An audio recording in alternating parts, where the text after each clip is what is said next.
అన్ని కులాలని సమానంగా చూడటం, సామాజికంగా వెనుకబడ్డ కులాలకు ఎక్కువ స్థానం కల్పించడం, వాటికి ఇవన్నీ ఉన్నాయి. అలాగే ప్రతిసారి నేను ఎప్పుడూ అన్ని కులాలు బాగుండాలని కోరుకునేవాడిని. నా స్నేహితులు కానీ, నా సన్నిహితులు కానీ ఎప్పుడు కూడా అన్ని కులాలు, అన్ని మతాలు ఉన్నాయి. సినిమాల్లో కూడా నేను ఎప్పుడు ఒక కులానికి సంబంధించిన పేరు నేను ఎప్పుడు పెట్టుకోలేదు. అంత బలమైన వ్యక్తిత్వం నాకు సినిమా వరకు వ్యక్తిపరంగా నా జీవితంలో ఎప్పుడు కులాలని దాటే ఉంది నా జీవితం, నా స్నేహితులు కానీ, నా వ్యక్తిగత జీవితంలో కానీ. మతానికి వస్తే నా భార్య ఒక రష్యన్ ఆర్థడాక్స్ క్రిస్టియన్ నా భార్య.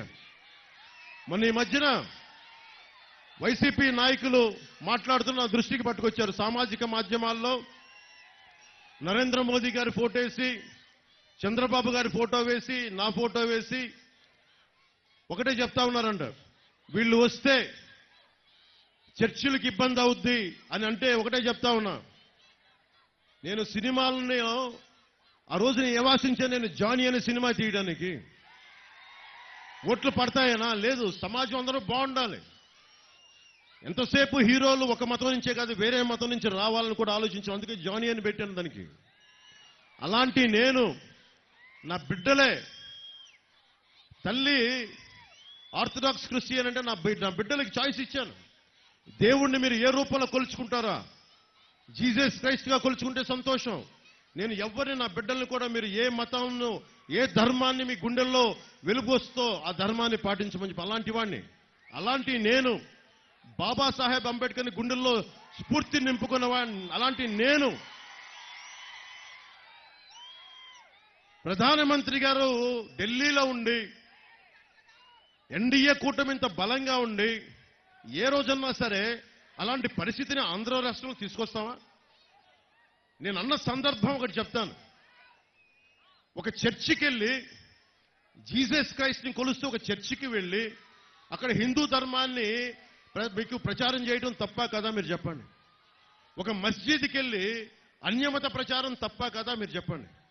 అలాగే ఒక తిరుమలకి వెళ్ళి అన్యమత ప్రచారం తప్పు, అలాగే మీరు అక్కడ చేయొద్దని అన్నాను తప్ప ఎప్పుడు కూడా నేను క్రిస్టియానిటీని ఖండించలేదు.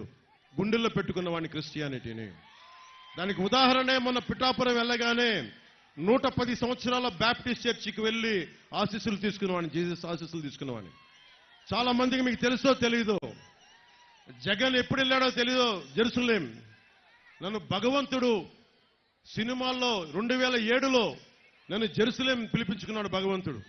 అక్కడికి వెళ్ళాను. ఆ రోజున జీసస్ క్రైస్ట్ పుట్టిన ప్రాంతం, పుట్టిన ఇల్లు, ఆయన సిలువేస్తే ఆయన నడిపించిన దారి, అదంతా నాకు భగవంతుడు నా కనుకరించి అక్కడి దాకా తీసుకెళ్లాడు. అలాంటి నేను ఏ రోజున కూడా మేము కూర్చోవస్తే క్రిస్టియానిటీకి ఇబ్బంది వస్తుందని చెప్పి జగన్ ప్రచారాన్ని మీరందరూ తిప్పికొట్టాల్సిన అవసరం ఉంది. ఒకటే చెప్తున్నాను, అన్ని మతాలు బాగుండాలి, అన్ని ధర్మాలు బాగుండాలి, అందరి దేవుళ్ళని గుండెల్లో పెట్టుకున్న నేల ఇది.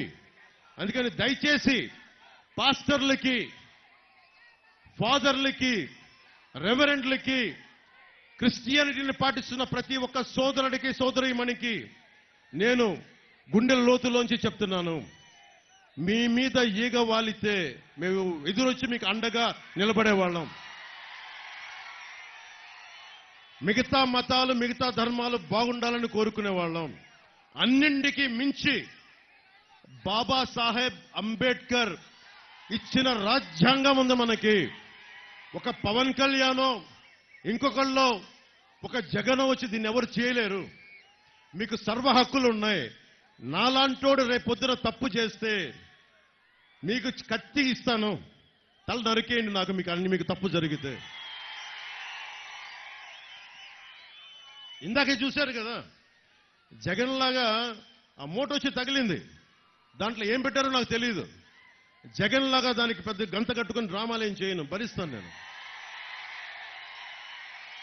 ఎన్నిసార్లు మనకి వైఎస్ రాజశేఖర రెడ్డి గారి నాయకులు ఎన్నిసార్లు నా మీద రాళ్ళేశారు, ఈపులు పగిలిపోయాయి మా అందరికీ. అన్ని తట్టుకొని వచ్చాం రాజకీయాల్లోకి. ఇలాంటి రౌడీ మూకలకి, ఈ తాటాకు చెప్పులకి అసలు బెదరం. అరే దశాబ్దాల నుంచి ఒంటరిగా నడుపుతున్నాం పార్టీ. ఒక్కళ్ళమే ఉన్నాం. అన్ని ఒడిదుడుకుల్ని తట్టుకొని నిలబడి ఉన్నాం. దేనికోసం అంటే మీ భవిష్యత్తు కోసం, ఆడబిడ్డల రక్షణ కోసం. 30,000 మంది ఆడపిల్లలు అదృశ్యమైతే ఆ మహారాణి పరదల్లో తిరుగుతూ ఉంటుంది. ఆ మహారాణి నా మీద ఎక్కి ఏడుస్తూ ఉంటాడు ఆ మనిషి.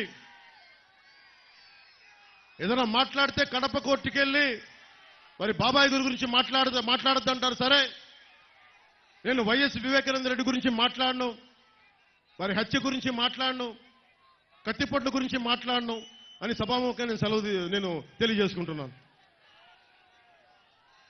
జక్కంపూడి రాజా గారు కాపు కార్పొరేషన్కి ఆయన చైర్మన్. కాపు కార్పొరేషన్ చైర్మన్ గా ఉన్నప్పుడు అందరూ కూర్చొని నన్ను కాపుల చేత తిట్టిస్తారు. మిగతా కులాల చేత తిట్టించలేకపోయారు. నన్ను ఒక కాపుల చేత ఎందుకు తిట్టిస్తారు? నేను అన్ని కులాలని గుండెల్లో పెట్టుకునేవాడిని. అంటే మీరు నా అభిమానుల్లో పాయికిరావుపేటలో పోరాట యాత్ర అప్పుడు నా కోసం తోరణాలు కడతా 2 బిడ్డలు చనిపోయారు. చనిపోయి వాళ్ళ ఇళ్ళకెళ్తే ఒక రూమ్ ఇల్లు లోపలికి పోతే నేను అడిగాను, నా అభిమానులు చనిపోయారని చెప్పి తలా నేను కొన్ని లక్షలు డబ్బులు ఇచ్చాను. బాధ కలిగింది. చూస్తే ఒకళ్ళు శెట్టిపల్లి కులానికి చెందిన అభిమాని, ఒకళ్ళు ఇంకొకళ్ళు రజక కులానికి చెందిన అభిమాని. అలాంటి నేను కులాలను దాటే మాట్లాడతాను. కాపు కులం కార్పొరేషన్ గురించి కూడా మాట్లాడుతున్నానంటే ఈ రోజున అన్ని కులాలతో పాటు కాపులకు అన్యాయం జరిగితే కాపుల గురించి ఖచ్చితంగా మాట్లాడతాం.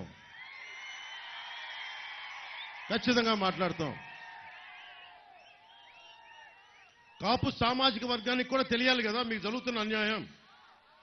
కాపు కార్పొరేషన్కి సంవత్సరానికి జగన్ 2,000 కోట్లు ఇస్తానని చెప్పి పెద్ద మన జక్కంపూడి రాజా గారిని కార్పొరేషన్ చైర్మన్ గా చేశారు. కొత్త నిధులు విడుదల చేయడం పక్కన పెట్టండి, నిధులను కూడా మళ్లించేశారు. టైపిస్ట్ కూడా జీతం ఇవ్వలేని పరిస్థితి కాపు కార్పొరేషన్లో. కాపు రిజర్వేషన్ విషయంలో ద్రోహి ఎవరో మీరు ఒకసారి ఆలోచించండి. రిజర్వేషన్ రాష్ట్ర పరిధిలో లేదని చెప్పాడు. సరే, సంతోషం, నువ్వు చేయలేకపోయావు. జగన్కి చాలా గుండె ధైర్యం ఎక్కువ. జగన్ మెచ్చుకోవాలి. కాపులకి ససేమేర రిజర్వేషన్ ఇవ్వనంటే జక్కంపూడి రాజా గారు అందరూ కూర్చోడానికి మద్దతు తెలిపారు. సో ఇక్కడ కులం లేదని మనందరికీ అర్థమవుతుంది కదా. కాపు ఈబీసీ రిజర్వేషన్, కాపులకి రిజర్వేషన్ ఇవ్వలేకపోతున్నాం కాబట్టి, ఎకనామికల్లీ బ్యాక్వర్డ్, ఆర్థిక పరంగా వెనుకబాటుతనం ఉంది కాబట్టి చదువుల నిమిత్తం కొన్ని ఇవ్వడానికి ఈబీసీ రిజర్వేషన్ కల్పించారు. దాంట్లో చంద్రబాబు గారు ఉన్నప్పుడు కనీసం EBC economically backward class 5% reservation కల్పించారు 2014 నుంచి 19 వరకు. వైఎస్ జగన్ వచ్చి ఈ రోజున రిజర్వేషన్ పక్కన పెట్టండి, అది వేరే విషయం, ఈబీసీ రిజర్వేషన్ కూడా తీశాడు.